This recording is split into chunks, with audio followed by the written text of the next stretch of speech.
ನಮಸ್ತೆ. ನಮ್ಮ ಮುಳುಬಾಗಿಲು ಜನತೆಯವರಿಗೆ ಎಲ್ಲರಿಗೂ ನಮಸ್ತೆ.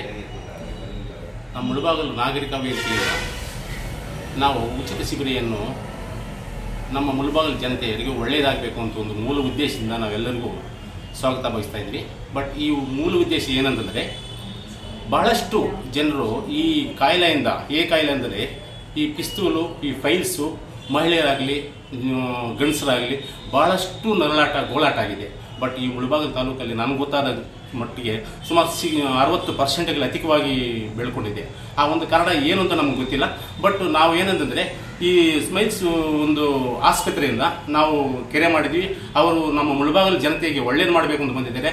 ನಾವು ಕೂಡ ನಾಗರಿಕ ವೇದಿಕೆಯಿಂದ ನಾನು ಕಾರ್ಯದರ್ಶಿ ಆಗಿದ್ದೀನಿ. ನಾನು BM ರಮೇಶ್ ಅಂತ ಹೇಳ್ಬಿಟ್ಟು ಈ ನಮ್ಮ ಮುಳುಬಾಗಿಲು ಜನತೆಗೆ ಬಹಳಷ್ಟು ನಾವು ಒಳ್ಳೇದು ಮಾಡಬೇಕು ಅಂತ ಮೂಲ ಉದ್ದೇಶದಿಂದ ನಾವು ಇದನ್ನು ಆಯ್ಕೆ ಮಾಡ್ಕೊಂಡಿದ್ವಿ.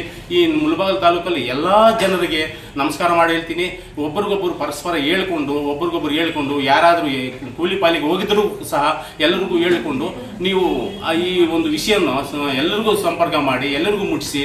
ಈ ಮುಖ್ಯವಾದ ವಿಷಯ 24ನೇ ತಾರೀಕು ಭಾನುವಾರ ಎಂದು ಮುಳುಬಾಗಿಲು ಶಾರದಾ ಸ್ಕೂಲಲ್ಲಿ ಈ ಶಿಬಿರೆಯನ್ನು ಮಾಡ್ತಾ ಇದ್ದೀವಿ. ಉಚಿತವಾಗಿ ನಿಮಗಾಗಿ ಉಚಿತವಾಗಿ ನಾವು ಆಯ್ಕೆ ಮಾಡ್ಕೊಂಡು ಬಂದಿದ್ವಿ. ದಯವಿಟ್ಟು ನಮ್ಮ ಮುಳುಬಾಗಿಲು ಜನತೆಗೆ ನಮಸ್ಕಾರ, ನಮ್ಮ ಮುಳುಬಾಗಿಲು ನಾಗರಿಕರಿಗೆ ನಮಸ್ಕಾರ. ನೀವು ಎಲ್ಲರೂ ಬಂದು ಸಹಕರಿಸಿ, ನೀವು ಎಲ್ಲರೂ ಬಂದು ಈ ಟ್ರೀಟ್ಮೆಂಟ್ ಅನ್ನು ತಗೊಂಡು ಮುಂದುವರಿಸಬೇಕು ಅಂತ ನನ್ನ ಈ 2 ಮಾತು ಅವಕಾಶ ಮಾಡಿಕೊಟ್ಟಿರೋದಕ್ಕಾಗಿ ಎಲ್ಲರಿಗೂ ನಮಸ್ತೆ.